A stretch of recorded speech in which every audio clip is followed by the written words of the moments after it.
Halo everyone, kembali lagi bersama saya Rita. Pada video kali ini saya akan membahas materi mengenai pembelajaran berbasis kompetensi.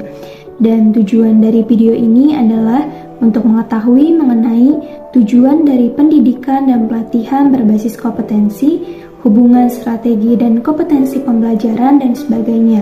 Langsung saja simak video sampai akhir. Tujuan pendidikan dan pelatihan berbasis kompetensi. Tujuan pendidikan dan pelatihan adalah kompetensi yang diharapkan dicapai peserta setelah menyelesaikan proses diklat. Kompetensi berbentuk kinerja atau unjuk kerja yang baik dalam bidang kehidupan atau pekerjaan. Kinerja yang baik dapat dicapai berkat kemampuan menerapkan pengetahuan, keterampilan, dan sikap perilaku.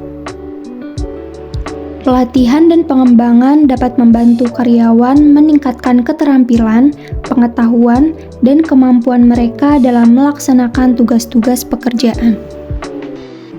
Dengan demikian, mereka dapat bekerja dengan lebih efisien dan efektif, yang pada akhirnya akan meningkatkan produktivitas kerja secara keseluruhan. Kurikulum berbasis kompetensi. Kurikulum berbasis kompetensi adalah kurikulum yang ditunjukkan untuk menciptakan tamatan yang kompeten dan cerdas dalam membangun identitas budaya dan bangsanya. Tujuan kurikulum berbasis kompetensi adalah mengembangkan potensi peserta didik untuk menghadapi perannya di masa yang akan datang dengan mengembangkan sejumlah kecakapan hidup atau life skill. Kompetensi yang dikembangkan. Pentingnya kompetensi di dalam suatu unit organisasi dipandang dapat mendukung peningkatan kinerja pegawai dan memberikan kontribusi dalam menentukan masa depan organisasi. Kompetensi yang dikembangkan berupa keterampilan dan keahlian bertahan hidup dalam perubahan, pertentangan, ketidakmenentuan, ketidakpastian, dan kerumitan dalam kehidupan. Desain dan pengembangan sistem. Desain dan pengembangan sistem pembelajaran dengan seluruh komponen di dalam harus difokuskan pada tujuan pembelajaran yang berisi kompetensi. Pembelajaran berbasis kompetensi tidak hanya difokuskan pada pencapaian peserta diklat, tetapi juga pada pencapaian pengajar. Kompetensi awal dan karakteristik awal peserta didik. 1. Pihak pertama adalah pihak yang paling berkepentingan dalam hasil pembelajaran di masa depan. Mereka adalah pihak yang perlu dibantu penyelenggara diklat untuk membangun cita-citanya. 2. Pihak kedua. Pihak kedua adalah penyelenggara diklat di dalamnya termasuk pengajar dan pengelola satuan pendidikan. 3. Pihak ketiga, yaitu pengguna lulusan. Mereka adalah yang berkepentingan untuk mendapatkan lulusan sesuai kebutuhan lapangan kerja. Kompetensi dan pengukuran hasil belajar. Pada akhirnya proses pembelajaran, pengajar, peserta diklat, dan masyarakat ingin tahu bagaimana hasil pembelajaran.